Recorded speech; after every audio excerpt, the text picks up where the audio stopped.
Okay. Hello, everyone, and happy Saturday. Um, there has been something on my mind. I've actually been on YouTube since January of this year, 2024, and I've actually seen a lot of things that have made me to create this video in terms of marriage, relationships. Yeah, because marriage is a relationship. It's just the highest relationship out there is marriage when two people, a man and a woman, can come together and stay together and live out the rest of their life together. Yes, I get it. There are other forms of marriage, like between a man, a woman, but I'm not even talking about that.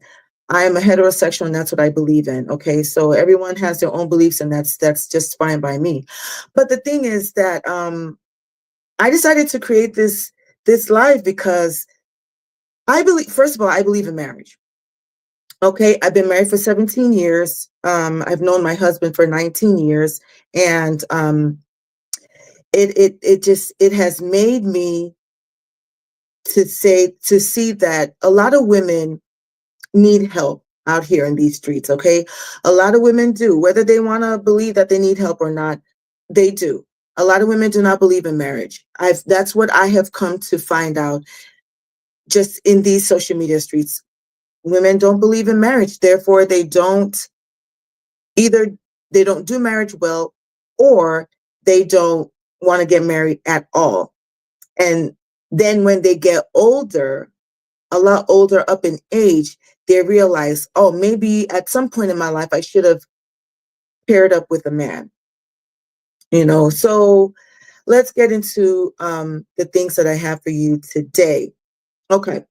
So, I believe that a lot of women get their marriage ideas from social media. Now that social media is a thing. Before the era of social media, it used to be that maybe your mom or your grandmother or the older women in the community would pass down marriage wisdom, or wisdom about how to do marriage correctly. They would pass that down to the younger women, or what they used to call back then maidens. If you were single way back then, they called you a maiden. So the elderly women who were married back then would pass down wisdom, but now we don't even have that anymore. Let me just say, we barely have that these days. What we have now is social media. And so the women, the older or elderly women that are supposed to be passing down wisdom to the younger single women that are not married are on social media talking. A lot of them are talking garbage. I know, if you want to argue, that's cool, but that's what I'm saying. So who really is passing down wisdom? I'm talking about wisdom. Who then is passing wisdom down when it comes to marriage and how women um, need to comport themselves while they're married, or while they are looking to get married? And I know they say don't use words like need, should, must, and all that kind of stuff. But to be honest with you, there are some things in life that you have to put the need, should, and must. Okay, marriage is not a joke. Marriage is not a toy. Marriage is not something that you play around with, or marriage is not a trial and error. Or you shouldn't enter into marriage with, you know, trial and error kind of mindset. So because of that, you have to actually make sure that you are prepared or preparing before you get married. Okay, so yes, like I said before, women these days get their marriage ideas from whatever is happening on social media. And from the looks of things, what we've seen happening in social media is piss poor. I hate to say that, but it just is what it is. It's horrible. You barely see good examples. And I'm talking about good, rich, healthy examples of a thriving marriage. A lot of women who are thriving in their marriages are not even coming out on social media to say anything or to speak on that. And I've come to see that one of the reasons for that is I mean, I'm sure there are lots of reasons, and you guys can chime in and say what you think the reasons are. But from what I see is a lot of the reasons why, or one of the reasons why, some of these women who are in good, thriving marriages are not coming out on social media to say anything is because they feel they will get bullied. They feel they would get called a pick me. They feel that, the sisterhood will come out and eat them alive. So how much truth is in that? I would say a lot of truth, because from the things that I've seen on social media, it's horrible. So therefore, you don't have a lot of people coming out, or let me just say a lot of women, because my channel is geared towards helping women. The reason why I do that is because I'm a woman. I cannot necessarily speak for men, right? But I can help give women the wisdom that my mother gave me while she was helping me to prepare for marriage. Okay. So one thing I would say is, I do believe that before you get married, as a woman, before you get married, you have to talk to the man that you are dating, or the man that's courting you, and plan for premarital counseling. I know, I get it. Premarital counseling is not even cute anymore. It's not popular anymore. The concept of premarital counseling has died down. And premarital counseling is just pretty much, at least when I was, getting married, you choose a pastor, both of you decide on one pastor, you choose that pastor, and that pastor will counsel you. Back then they used to prefer whoever is the pastor that will be officiating during your wedding ceremony should pretty much be the one that would do your counseling, because the pastor that does your counseling will better be able to officiate during your wedding ceremony. It just made better sense that way. Not that it was set in stone. It just made more sense that way. And thank you to all who are joining in this live. I appreciate you. Those who will be coming on later and watching the replay, thank you so much. Please remember to hit the like button, okay? Just double tap on the screen and hit the like button, because it will actually help people to realize that I'm doing a live, and they will come on in and watch, okay? And be sure to subscribe to my channel if you haven't subscribed yet. So let's keep going. So, premarital counseling, in my opinion, is very essential. It's more essential in these times and in these days, because marriage has been made into this, I don't know what marriage is these days. I don't know how people view marriage these days. It is just a mess. Okay? And people are making jest of what marriage really is. So what happened during my time is, the pastor that my husband and I chose was actually my pastor. My husband didn't have a pastor at that time, so he was just like, okay, fine, we'll just use your pastor. And my pastor said, we have to commit to 8 weeks. 8 weeks of marriage counseling. And it was a very rigorous 8 weeks of marriage counseling. We had to meet the pastor and his wife at a certain time. I believe it was twice. I can't remember. I think it was twice a week for 8 weeks that we were in the marriage counseling. And he would give us homework. I mean, I'm talking about homework, like 2 sheets each, the same questions and stuff he would give us each time we met. It was homework, and we had to come back and fill out. I mean, that pastor was not playing, because he's like, listen, if you're going to get married, you have to understand that it is for better, for worse, and for keeps. You're not going to get divorce, because that is something that God does not believe in. However, if your marriage, ends up being toxic, where you cannot repair it, then by all means, then, that's when you apply divorce. So honestly, what I see these days is women are getting married for frivolous, fleeting reasons that don't make any sense. And then they wonder why the marriage ends up tanking. These are the issues. A lot of people are not patient these days. You see, and then women hating on men, men hating on women. It's just a big ball of mess. So even if even if you and the man that you're going to marry are from the same culture, from the same race, from the same ethnic group, it doesn't mean that you're not going to have issues, and it's not a guarantee for success. That is why having that counseling before marriage makes perfect sense. It will help you. You have nothing to lose, honestly, if you just dedicate, you know, 6 to 8 weeks of marriage counseling. It's not you're not going to lose anything from that. You're only going to gain. So it just makes sense to do that, to prepare you, because honestly, don't you want, if this is something that you're going to do hopefully for the rest of your life till death do you part, isn't that something that you want to make sure that you are as prepared as you can before you enter into it? That's what marriage counseling does.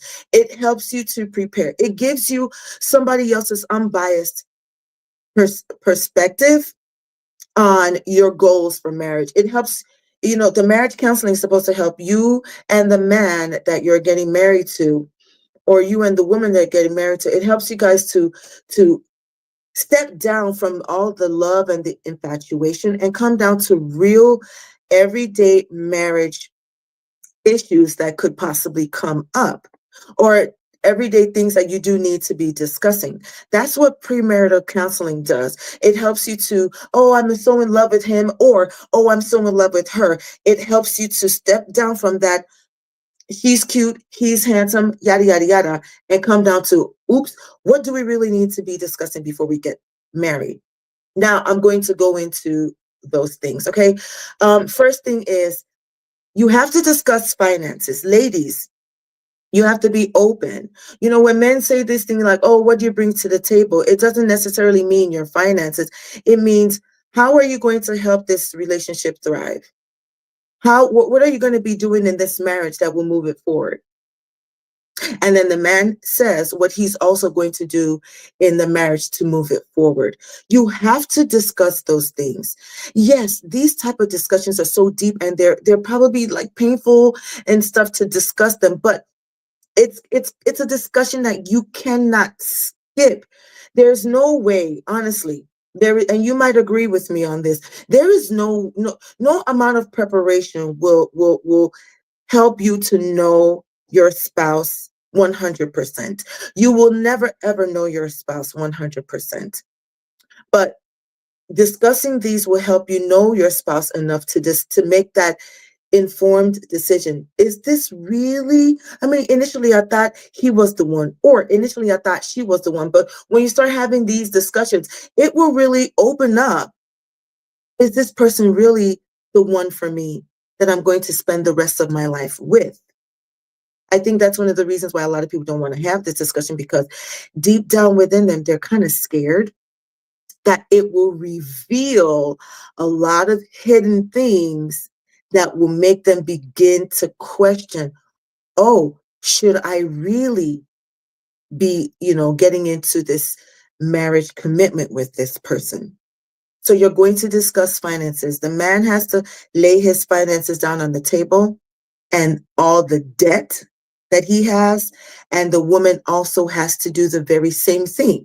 You have to open up to each other and be as honest as possible. The lady has to lay down her finances too, what kind of work she does, how she makes her money, and not leave anything, um, bring everything and put everything on the table. You have to discuss these things. Okay, so the man brings his finances to the table, the woman brings her finances to the table, and all the debt, not just what I do to make income, not just that, also any debt that I have, school loans, this loan, that loan, whatever it is, credit card debt and stuff. You have to both bring those and lay them on the table and discuss. The table is just a discussion. That's all it is. It's proverbial. So, bring that to the discussion table, or bring that to in front of the congregation, like they say, and discuss that. Otherwise, both of you will mess each other up if you don't bring these things to the front of the congregation and discuss them. The congregation in this discussion is you and the man, or you and the woman. Okay. Another huge thing is family values. I can tell you one thing for sure. when my husband and I were dating, he would ask me the same question at different times in different ways because he wanted to see, am I for real?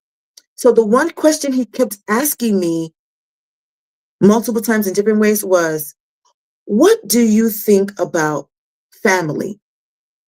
What are your ideas about family?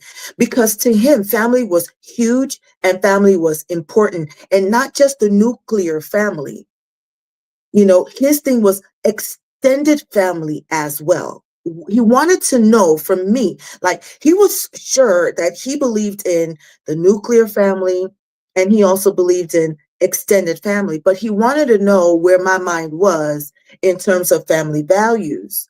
So he kept on because we dated for 2 years before we got married. He kept on asking me throughout the dating process in different ways. He would ask me, and then sometimes he would create different scenarios and ask me what I thought about those scenarios. So every response I gave him made him understand where my mind was in terms of what I thought about nuclear family and what I thought about extended family. These things are huge because you don't want to find yourself married and somewhere along the line within your marriage, this comes up. Oh, my mother is sick and, she has to, could she come stay with us? And the man says no, or the woman says no. Then you guys are going to start fighting. You see, when I met my husband, he had just bought a plot of land and he was building his second house. So but it was a bigger house. And I started asking him, I said, okay, that's good and everything, but why bigger? The house you have now, to me, is big enough. Why do you want a bigger house? So that opened up discussion. So he said the things he said, and all that kind of other stuff. And I had to decide if I agreed with that or not. And thank God that it made sense to me, because some of you don't know that my husband and I are Nigerians. Yes, I was born in Chicago, on the west side of Chicago, but we are Nigerians. And because we're Africans tend to believe more in, not just the nuclear family, but also extended family, at least most Africans in general. We have to speak in generalities here. In general, Africans believe in extended family.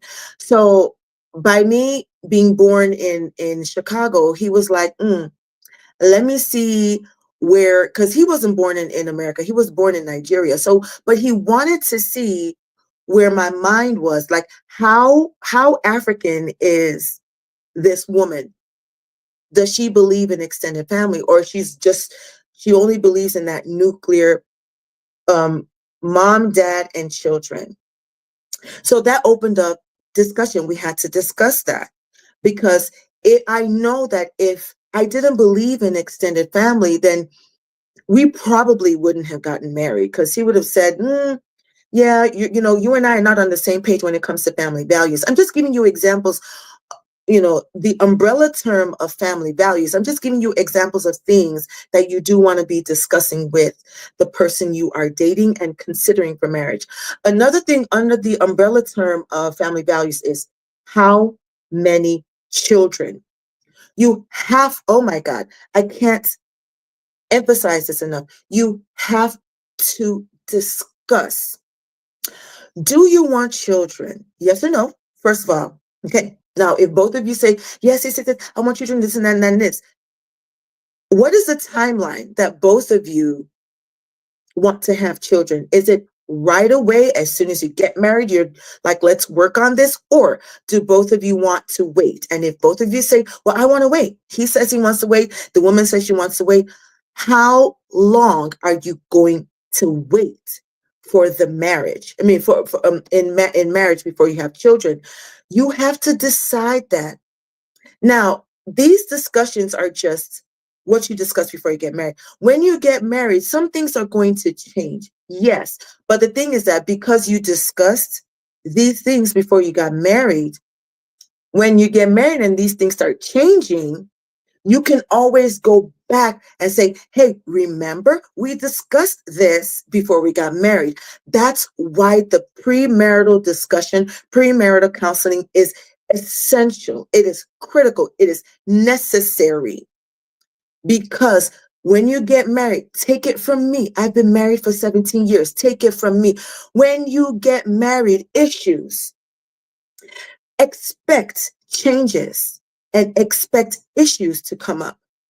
But if you never did have those type of discussions before you got married, you have nothing to fall back on. You can't say, well, remember we discussed that before we got married and yada, yada, yada. You can't say that because both of you never discussed. So do you see, marriage is not to be played with and marriage is not to be toyed with. I am telling you, take it from me. Yes, 17 years is not a long time to be married. I mean, most of the people I know have been married for 20 years and up. So I'm just one of the babies, like in my group, in the groups that I find myself in. I'm just one of those, they call my 17-year-old marriage young. And fine, I'm fine with that. But what I'm saying is there are things that you have to discuss, and having children is one of them. Let me give you my own experience. So first of all, when I met my husband, I met him in 2005. He already had a child. He had a son, and his son was 5 years old at that time, right? So, and he was raising his son right along with the son's mother. He was raising his son. They both had joint custody. So I was going to be entering a marriage. If I agreed to marry this man, I would be entering a marriage that there already is a child. That means I'm going to be a stepmom.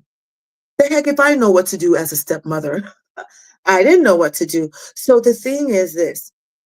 He asked me, he said, I just want to let you know that I do have a son. And I told him, yes, I heard you have a son. Because I met my husband through one of my very good friends that I went to nursing school with. I told him, I said, yes, I heard you have a son and everything. So he asked me, will that be a problem for you? I mean, I don't know. At that time, I didn't know if it would be a problem or not. I just said no, because what did I know? I didn't know anything. I just said no, it won't be a problem for me. So what did I do? I took that information and I ran to my father. I ran to my dad and I said, hey, this is what's going on. This guy but by this time already, my parents knew that, they had already met my then boyfriend at that time. They had already met him, and they had done all the talking and the stuff that Africans do. So I told my dad, I said, hey, just letting you know, he already has a son. you know what do you think? I asked my dad, I said, what do you think? And my dad sat down and he said, so he put it back to me. My dad put it back to me and said, well, what do you think?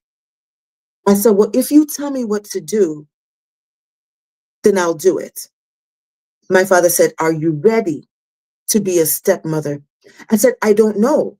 I mean, I'll try it. My father said, there's no trying here. He said, once you get married, there's a son already, there's a child in that. You're marrying into, a house that has a child already. There's no trial and error here. My father always made it clear to me and my sisters, because my father only had daughters. He made it very clear. He said, marriage is not trial and error. You're either in for the long haul or you don't get in at all. So I'm going to tell you a few things, not a lot of things, a few things. This is what my father was saying to me. If you apply them, God will bless you and it will work for you. So the thing that my father said is this. He said, number one, you are not that child's mother. Don't you dare. My father kept saying it. Don't you dare act as if you are his mother. Because I told my dad that his mother, his biological mother, is very much involved in his life. He said, you are not going to replace his mother. Number one, you're not to replace his mother. His mother is his mother, and you have to respect that. I said, okay. Then he said, number two, you are his supplemental parent. That's what you are. That means that that son is going to have three parents, but you are number three. You are not number one. Neither are you number two. You are number three. Respect your place in that son's life and give it your best. My father said, I don't want to hear somewhere along the line in your marriage that that child is crying because you did, you punished him, or you did this, or you did that to him. My father said, because my parents live maybe, I want to say maybe 45, let me see, 45 minutes away from us right now. So my father said, I don't want to hear any negative report that you did something terrible to that child and now he's crying. I said, yes, I understand. He said, are you sure you understand? I said, yeah. I mean, that conversation was very deep. I'm only summarizing what my dad was, the information or the wisdom he was passing down to me when I told him. Because mind you, I lived at home. I got married when I was 29 years old. I lived at home until I was 29 years old. See, the thing is with Africans is, or let me just say old school Africans, not now. Things are changed now. My parents are very old school. They're like old to the core of their being. They're Christians and then they're old school. So two things that were very rigid and strict in the household that I grew up in. So when I graduated from nursing school, I found an apartment, close to the hospital where I was going to be working. I was already working at the hospital anyway as a CNA, but my parents were like, huh? What did you say you did? You found an apartment? You mean you are a single woman, unmarried and uncovered, and you want to go live on your own? Is there something wrong with you? I was like, oh gosh. Honestly, that killed my spirit. I mean, I know my culture, but my parents are like, that is not found. My parents are like, that's never found in our culture. You don't do that. You are an unmarried woman. And mind you, this was in 2003 when I graduated from nursing school. So my parents are like, no, you're a single woman. You're unmarried. You are uncovered by a man. So you're not going to go live by yourself. You're going to come home according to our culture, according to our Nigerian culture. You're going to come back home after graduation and you're going to live at home. And your husband has to come. When that time comes, your husband has to come to our house and pick you up and take you to your matrimonial home. Wow. I mean, that honestly, I mean, I knew that was my culture, but I was hoping that I could some way, somehow manipulate the culture and not do that part, you see? But my parents were not having any of it. So I lived at home till I was 29 years old. And, I got married when I was 29.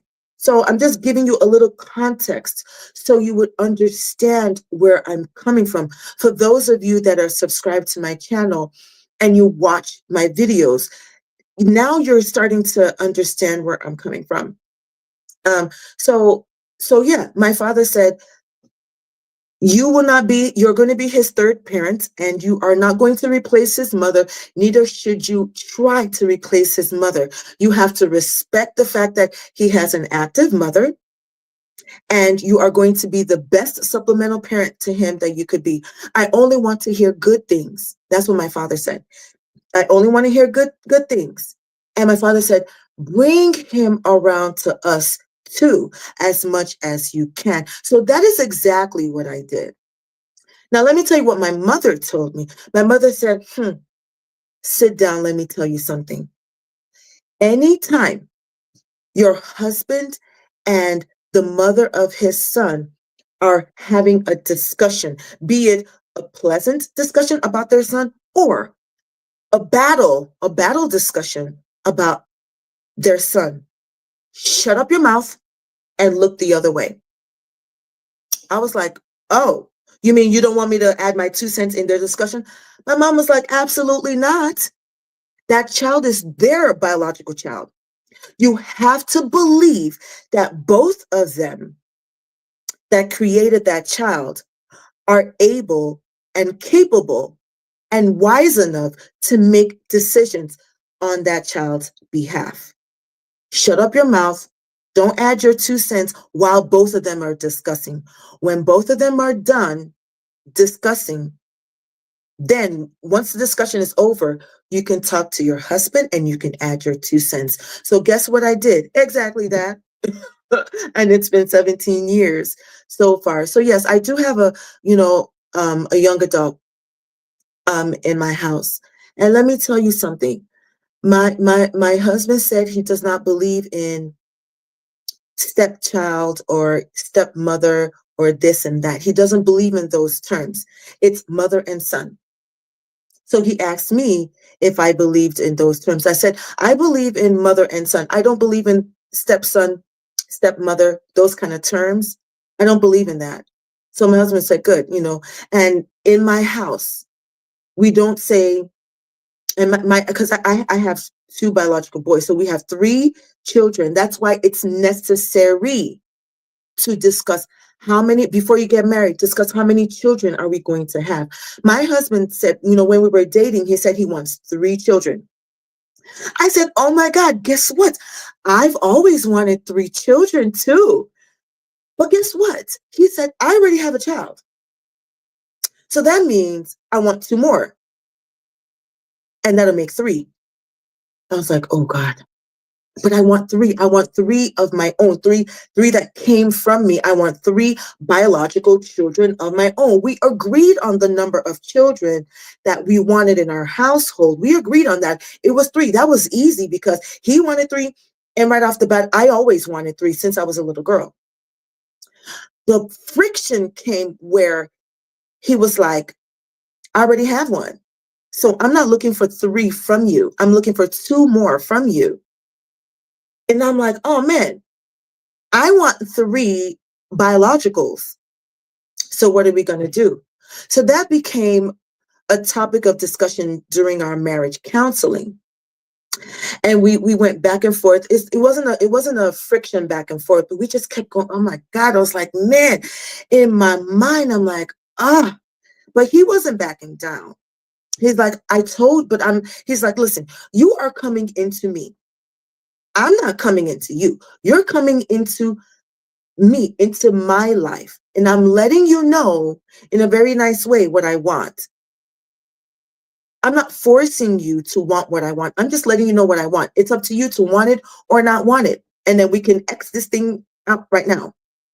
I was like, gosh, he's a good guy. He's the kind of guy that I've been asking God for. And then on this hand, I have the discussion about children. Do I give up the good guy that I want? I finally found a good guy. Do I give up this good guy I want because I want 3 children?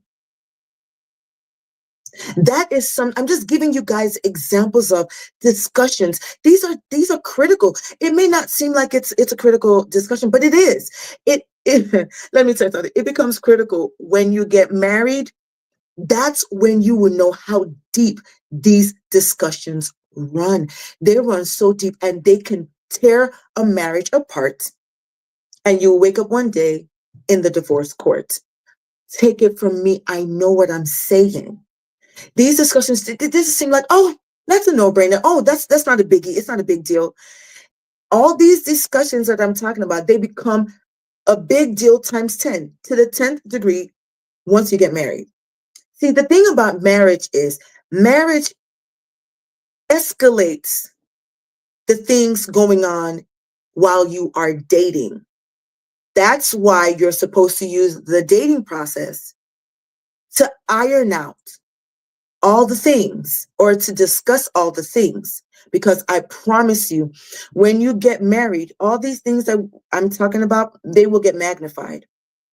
So the thing is that, I decided, okay, I want a good man. I got a good man. I'm not going to let him go. The discussion about how many children, it's not the end of the world. That's what I told myself. And I told my parents the same thing. I said, it's not the end of this world. Why would I finally got a good man that checks majority of my boxes, majority. Why would I give him up? because of the number of children is not panning out the way I want it to pan out. I said, you know what? Fine. I went back to my boyfriend at that time and I said, okay, no problem. Fine. You have the one son. I'm going to view him or internalize him or make it seem like he's actually my son. And that's how I'm going to treat him. I'm going to treat him like he's my son. I'm not going to treat him like I'm his mother. I'm going to treat him like he's my son, like he's mine. He came from me. So once I told, my boyfriend then that that's what I wanted to do, and I told my parents, then my parents started counseling me on how to treat him like he's my son. And I'm not going to go through all those things and stuff, the things that I did and the things that I'm still doing. I'm not going to go through all of that. I'm just giving you my mindset. I had to decide. It was a decision. Do I give up that good man that I found because of the number of children that we both want is clashing? Or do I just say, it's okay, the number of children is not the end of the world, but I have the good man that I want. The good man weighs higher than the number of children, so I will comply. And I did. So my husband and I ended up having two more boys, so we have three boys.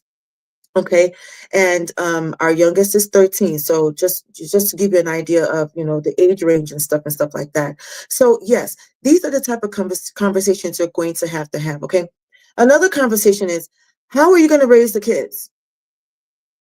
That's another discussion. Who's going to raise the kids? And how? How are they going to be raised? Who is going to make the decisions, within the home? Are there going to be gender roles within the home? Or are the gender roles just kind of fluid and they blend in? Are there, I'm just listing things that my husband and I discussed before we got married. My parents made us discuss these things, and the pastor that was doing our marriage counseling made us discuss these things.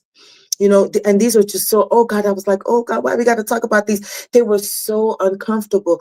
But our pastor that was doing our 8-week marriage counseling said, if we don't discuss these things, then he just wanted to let us know that he will not be the one to marry us during the wedding ceremony. We would have to choose another pastor. So I said, okay, well, because we had looked at other pastors. They were saying 6 weeks and all that kind of stuff. But I really, really, really liked this one pastor. I really liked him. I felt that he had a lot of, his wisdom was just not from planet Earth. That's what I believed. So that's why I chose him, and my husband at that time went along with it. So, who's going to raise the kids? Now that you've found out how many children you're going to have, and both of you agree on the number, who's going to raise them?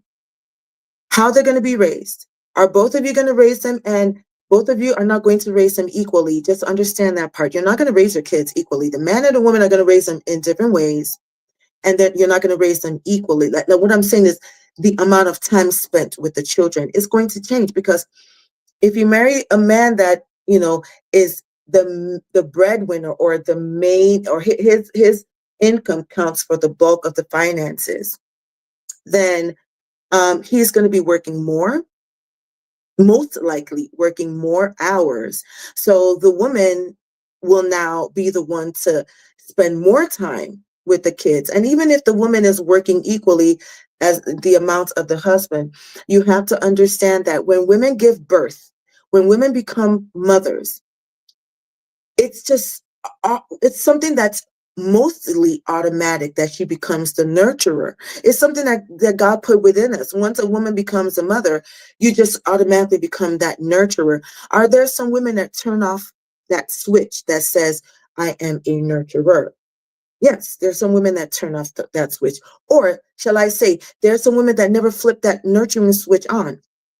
So then they never exercise that nurturing bone within them, unfortunately.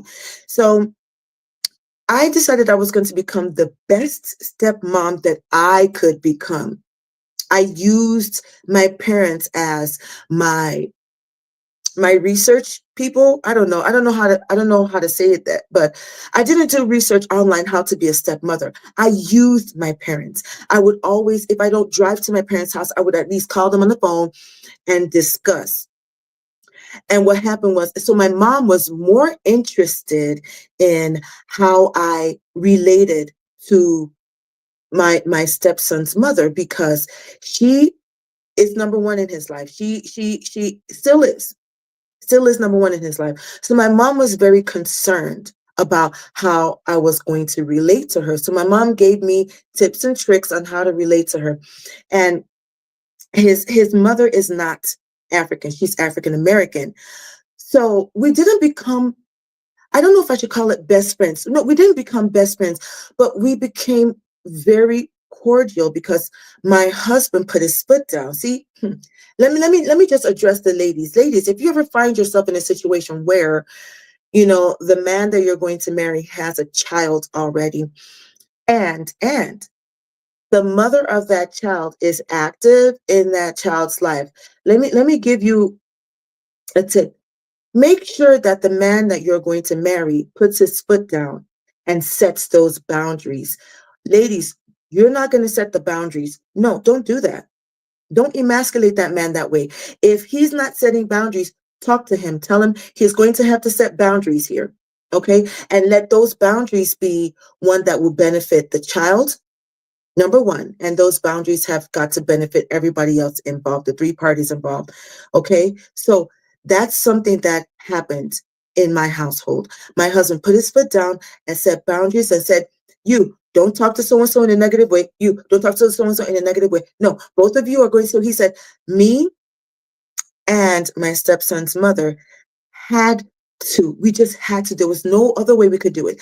We had to come together and decide our schedules so we can say, pick him up so and so at this time, pick him up at this time, pick him up at that time from school, pick him up. So we just had no other choice but to become very cordial. And that we did. We became very cordial. I don't remember any time that she and I had any altercation. Never. Because my husband was so bent on, both of you are going to have a very good relationship for this one child, not for any other reason, but for this child. And that we did. And till today, it's the same way. We have not changed. Every now and then both of us talk and they speak. I'm only telling you because I listened.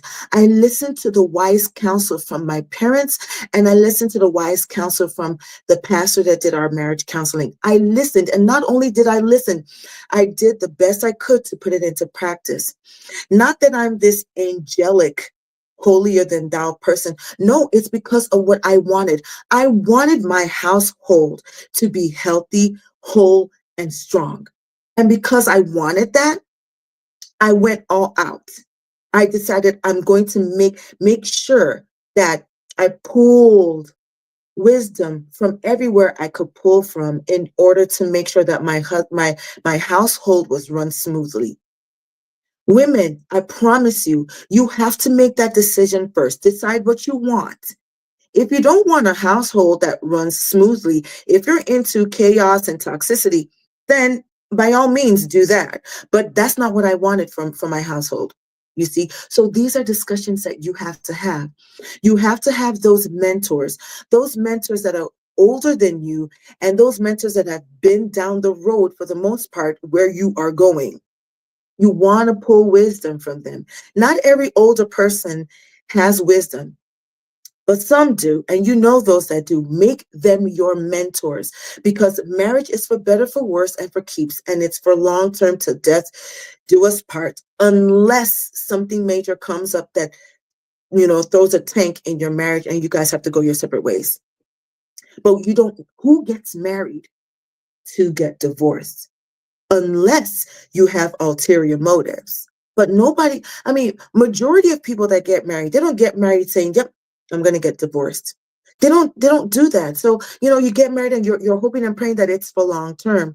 So if that's how you feel, you want to make sure that you're going all out to do the things that help a marriage and a household to thrive.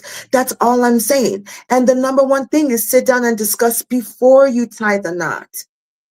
Sit down and have those uncomfortable discussions. Yes, they're uncomfortable, but have them anyway, because when you get married, oh my God, these same discussions are going to come up. And when they do come up, you can say, remember, before we got married, we decided on this one thing.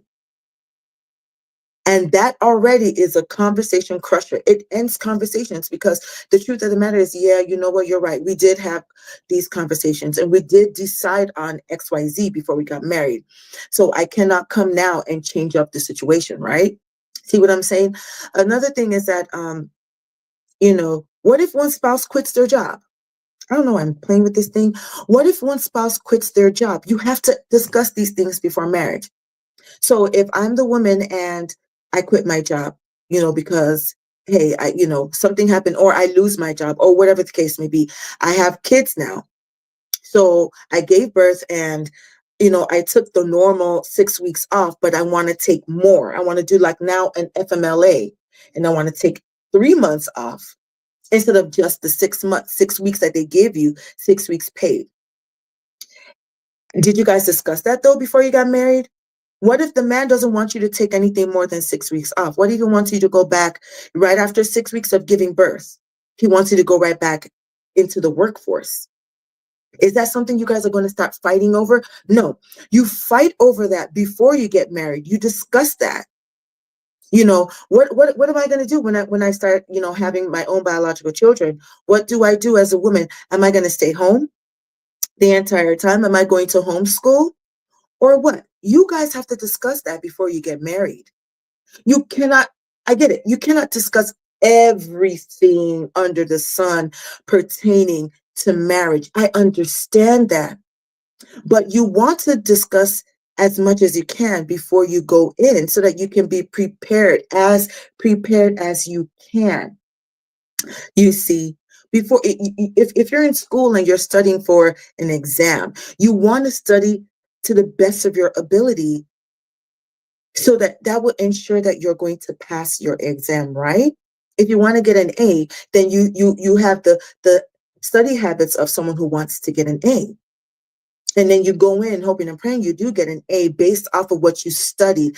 It's the same idea. Don't think that the marriage is not the same. It's the same concept. You're going into marriage. That's for better, for worse, and for keeps. Don't you want to be as prepared as you can before you go in so that when conflict arises, oh yes, conflict is going to arise. I don't care, how holy you are, both of you. Conflict is going to arise.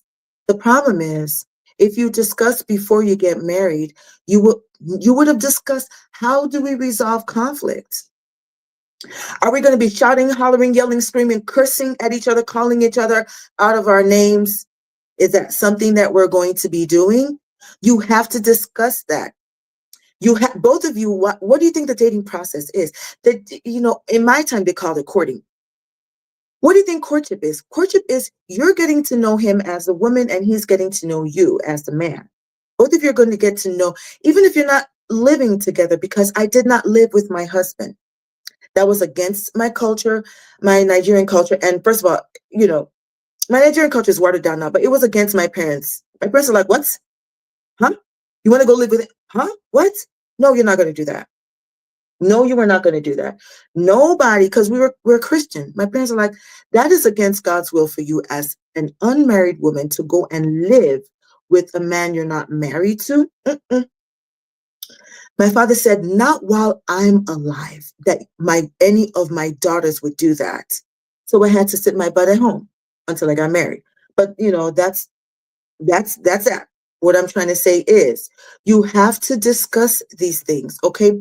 You have to discuss your temperament. You have to know, is he hot-tempered? Am I hot-tempered? Do I have an attitude as a woman? Does he have an attitude as a man? You have to discuss these things. How does he resolve conflict? There are ways, even if you're not living together before marriage, there are ways. That's why when you're dating, you have to be intentional. There are so many ways to know that, even if you're not living together. You can know his temperament and he can know yours. How do you guys resolve conflicts? Okay. Do we cuss each other out? Do we call each other out of our names? What do we do? Do we say, I need a moment, give me a day or two, or do we do the silent treatment? Yeah, yeah. You're going to have to discuss these things. And honestly, if you don't discuss these things, they're going to be harder once you get married. Take it from me. 17 years into my marriage. Take it from me. I think I know one or two things of what I'm saying, right? Okay, another thing is you have to understand that both of you will not always agree on any given topic. Pick a topic. You're not always going to agree. So both of you have to learn how to agree to disagree. Okay, I don't agree with your view on this one topic. And I'm like, I don't agree with your view on this one topic. You can't end it there.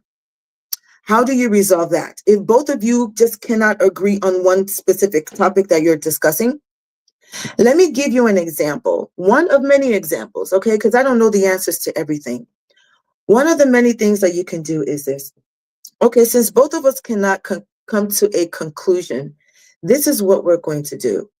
We're going to meet in the middle on this one topic that we don't agree on. We're going to have to meet in the middle, and this is how we're going to resolve it. And it ends there. You're going to have to meet in the middle. Both of you are not always going to be on one side, and both of you are not always going to be on this other side. Sometimes you're just going to have to meet in the middle and understand that we both don't agree on this one thing. So how can we come together in the middle to just make something work?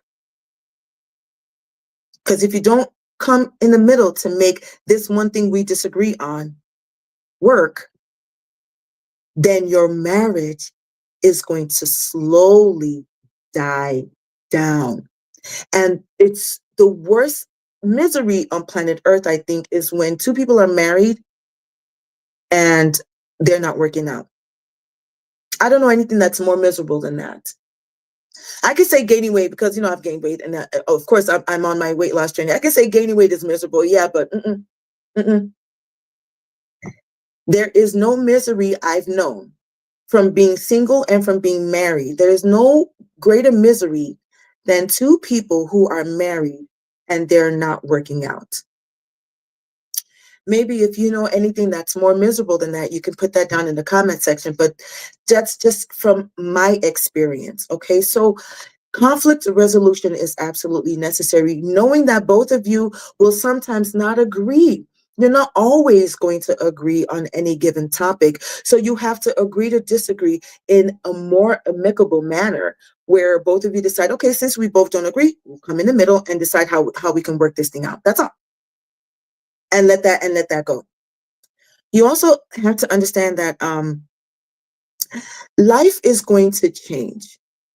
Life is going to change for both of you. I hear a lot of women on social media saying, well, he was good and everything until we got married and then he started changing. No. No, that's not true. That's not true. The thing is, he was that way when you guys were dating. You just, one, saw the red flag and ignored it. Or two, saw the red flag and figured, oh, that red flag will work itself out. But there's no such thing that he wasn't displaying this kind of behavior. That is not true, ladies, or to the guys. She was good while I was dating her. And then we got married and all of a sudden she just became this somebody else. She was the same person when you were dating her. Yes, she was.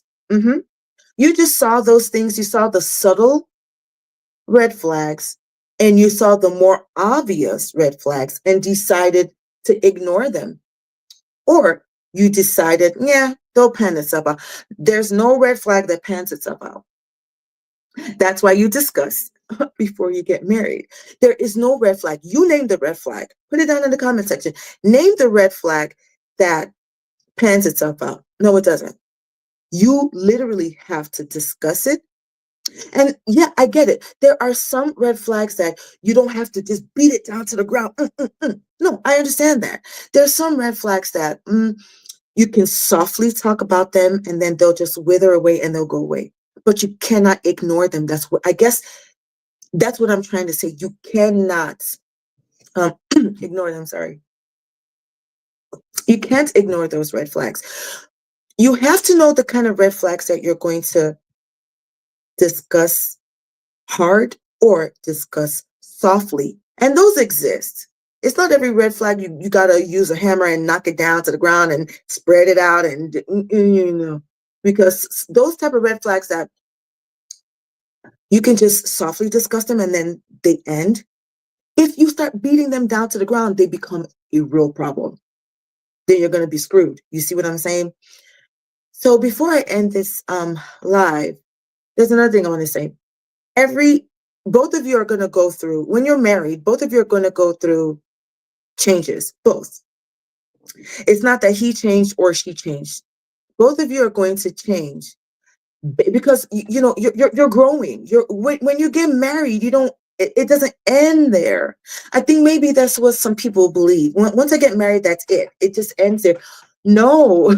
First of all, marriage is an option. I think that marriage is the most beautiful option that God gave to human beings. Nevertheless, it's still an option. You don't have to get married. But the thing is that you have to understand that while you're living your life out on planet Earth, if you happen to encounter marriage in your earthly experience, it doesn't end there. Both of you are going to continue to live and grow and change and get old. Both of you. There's no such thing like he changed or she changed. It's both of us are changing. And another thing you have to understand is life is in waves and phases. Life is not linear. It's not a straight line, you see. So life comes in phases. Like when you get married, let's just pretend when you get married, none of you have children, because that's not what it was in my case. My husband had a son. So when I got married, I already, stepped into the role of mother. So the thing is, let's just pretend you get married, none of you have kids. That's one phase. Now, when you start having kids, that's another phase. So you get married and there's no kids, you guys are soaring high. You start having kids, bloop, there is a dip. The dip is not supposed to be seen as a negative. It's not a negative because honestly, children are a blessing, and that's my opinion. God never gives us anything that's not beneficial to us. Children are beneficial to us. Children are a blessing. Children help us see ourselves for what we really are. It's like looking in a mirror, and we grow from there. Because we see ourselves in our children and then we're like, oh crap, is that me? Oh God, maybe I need to change. Or you see yourself in your child and like, yes, that's what I'm talking about. You see what I'm saying? So children are almost like a mirror. You look in the mirror and you're like, oh gosh, what the heck am I looking at? I need to change. Or I love what I see in my children. Let me up it. You see? So either which way, you're always growing and you're always changing, and life is in phases. So when children come, the marriage does one of these, and it's in the valley, which is not a negative. It's in the valley that both of you have to become stronger, you and the man that you're married. So I'm talking to the ladies. You and the man have to become stronger. Okay? You're going to have to put on the whole armor of God at this point. Once children come, take it from me. I got 3 of them, and I got 3 boys. You're going to have to put on the whole armor of God. If you do not know what the whole armor of God is, please get on Google. And what is the whole armor of God?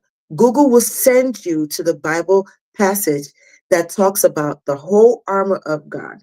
You are going to need it. Take it from me.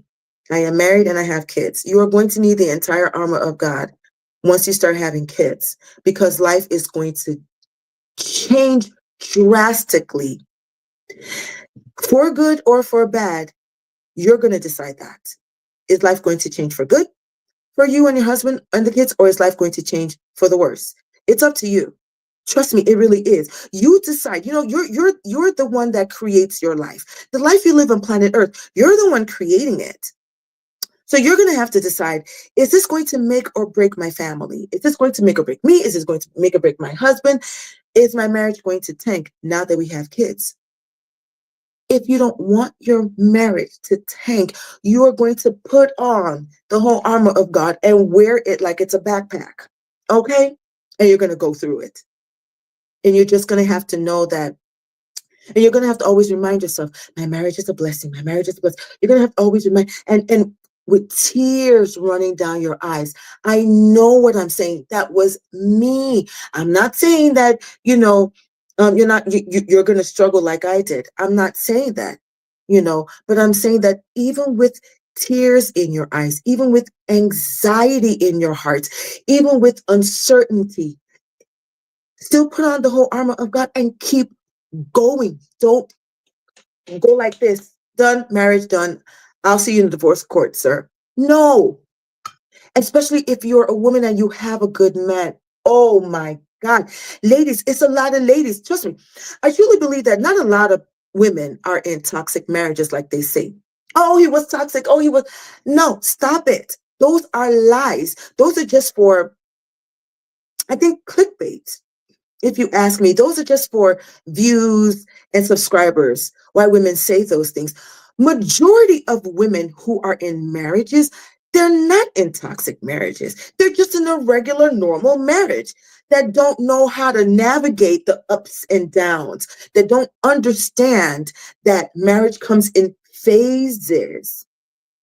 You marry is one phase. You have children is another phase. You get older is another phase. Maybe one spouse goes to school and the other doesn't go to school, is working. That's another phase. Or maybe you don't have any kids and both of you guys decide we're not going to have kids. That's a phase. You're both getting older. You're not getting younger as the years go by. That's a phase. So both of you are going to change. Okay, so I'm 46 now. So I got married when I was 29. I'm not the same person I was when I was 29, 30, 33, 37. I'm not the same person. I'm completely different, but I made sure that I was going to be a better version of myself as I get older each year. That's where we come in as human beings. As the years go by, I want to get better. So I'm going to research and do this, find out how can I get better? If my spouse is saying, he keeps repeating these things, these issues about my character keep coming up. I'm just giving an example. If these issues about my character keep coming up year after year after year after year, it's the same issue about my character, then maybe there is some truth. Maybe not all the truth, but maybe a little drop of truth in what he's saying. So what am I going to do? Well, you just have to accept me as I am and this, that, and no.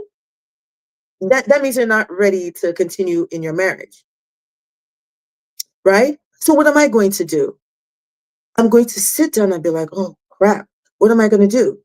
If this one issue, he keeps bringing it up year after year after year after year, 7 years in a row, he keeps bringing this one issue about my character up. I need to figure out, as a responsible human being and a matured adult, I need to figure out, what am I going to do to rectify this character flaw in me that he keeps bringing up? Or vice versa. There's a character flaw that me as a woman, I keep bringing up that I see in him. You see what I'm saying? So then how are we going to navigate that?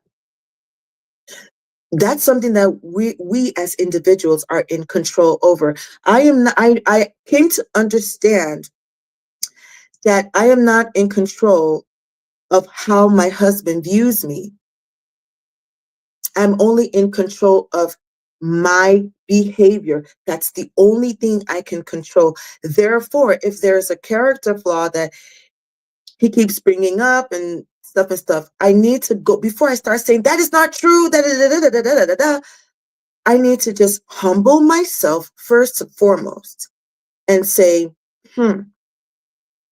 is this true? Is this one character flaw true?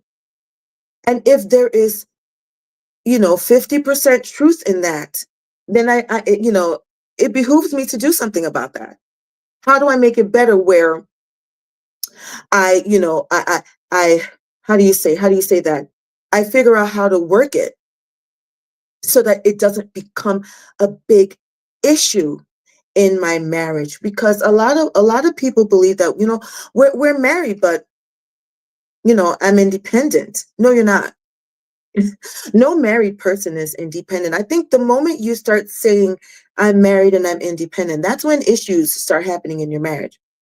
You are an individual. Being an individual in your marriage is different from being independent, okay? Because once you get married, it's we. It's no longer I, mine. It's a we thing.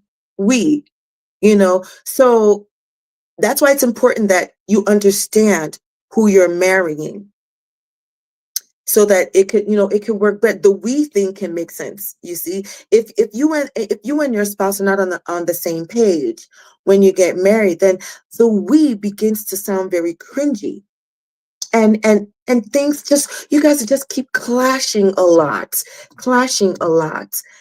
So I mean, I've come to the end of this life, but I'm so happy that I had this discussion, because we're going into 2025 next year. And I keep seeing the same, I don't want to say stupid rhetoric, but it's just this rhetoric that just makes no sense. Oh, it's, the women blaming the men, always blaming the man. He was toxic, so I left him. Meanwhile, when you dig deeper, you come to realize that he wasn't toxic. You, the woman, just didn't do your due diligence to adjust yourself in order for you to make your marriage work.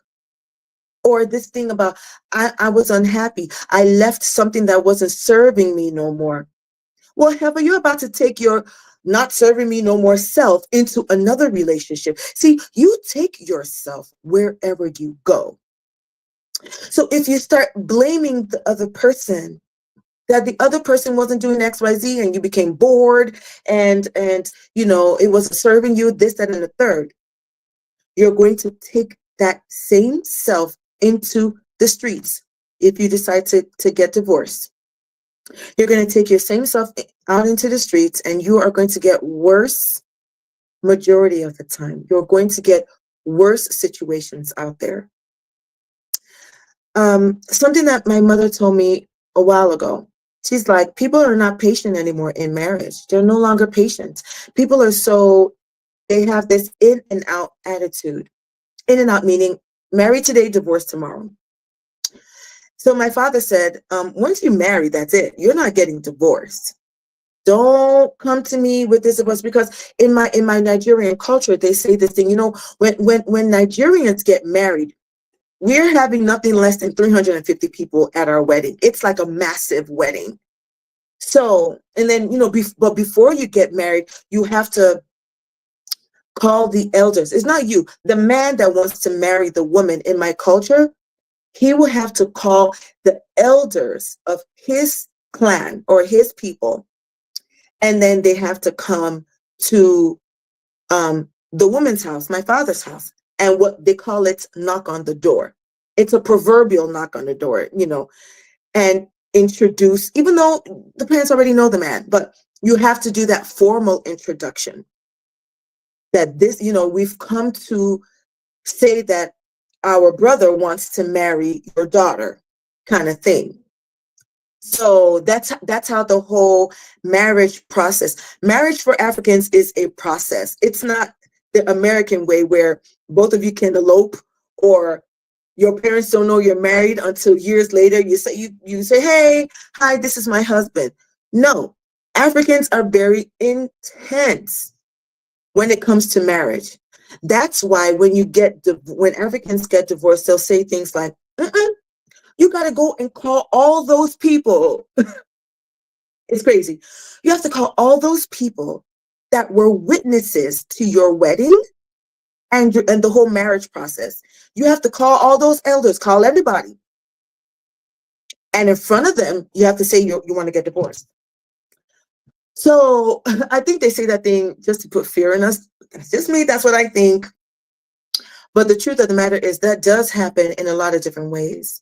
It does happen. You have to call those elders and say, we're going to get divorced. And then the elders will start the whole process. They'll say their thing. They'll do everything they can to help keep you guys together. But that's topic for another day. Maybe I might do a live on that one too. You know, how Africans do the best they can to prevent divorce. Maybe I should do that, because on one side I'm African, on the other side I have I'm American. So it's these two different cultures coming together.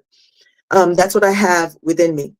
So, so yeah, that's pretty much it. You know, if you guys have any questions or comments, just put them down. Let's have a discussion, because we're going into the new year. I think that one of your prayer points for the new year, and this is not about religion. I'm just saying, if you are a praying type, or even if you don't pray, but you believe in good, right?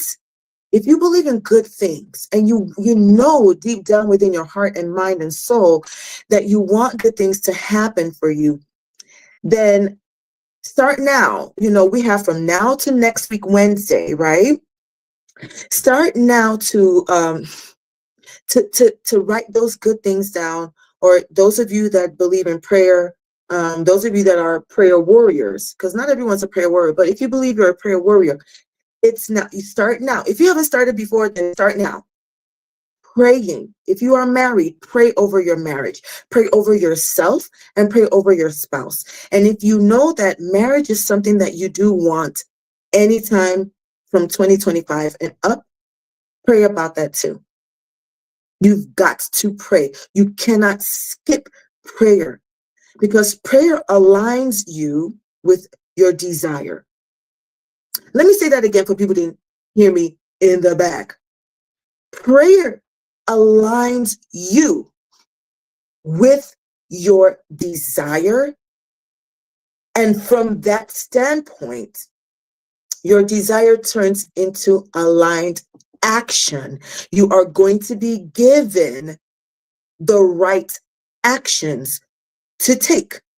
Not every action is an aligned action, and you should not be doing those things. It's not everything they say do, you do. That's what, at the end of the day, not every action leads you towards your goal. How do you know what actions lead you towards your goal? You have to get into the spirit. You have to get into, alignment with the spirit that is within you. You will be given the instruction, believe it or not. You will be given the instruction on the aligned action to do. Once your belief, align with your desires, they come together and they are aligned. You will be given, in lots of different ways, you will be given the right actions to take that will move the needle forward, or that will take you closer to your desires and your goals. Okay. That is all I have for you guys today. I hope that this live blessed you in lots of different ways. I hope that maybe you took one or two things with you that will benefit you, because otherwise, what's the point, right? If you don't get any benefit, then what's the point? This is my contribution to these YouTube streets. All I'm trying to do here is pass down the old school wisdom that my parents passed down to me. Okay, that's all I'm trying to do on these YouTube streets. And my channel is specifically to help women, because I'm a woman. I think that I can speak more to women than I could speak to men, because I'm not a man, but then that's what I believe. Correct me if I'm wrong. I just believe that I am better able to speak to women because I'm a woman and I understand womanhood, right? I speak womanese, like some people would say. So, if you're not subscribed to my channel, please subscribe. I am on my journey to get monetized as soon as I can, as soon as it can happen. So if you are not subscribed to my channel and you believe that my message here on my channel is beneficial to you or to someone that you know, please do me the favor and subscribe. If you hit the subscribe button, Nothing negative is going to happen to you. You're just going to be blessing me. And you're also going to be getting notified whenever I put out more content. That's all that's going to happen. I mean, it's not going to take anything from you. It's not going to deplete your resources in any old kind of way. It's just a click ding of a button. That's all it is. So bless me this year and subscribe to my channel. Otherwise, that is all that I have for you today. And I will see you on the next live. Thank you and be blessed on this Saturday. Bye.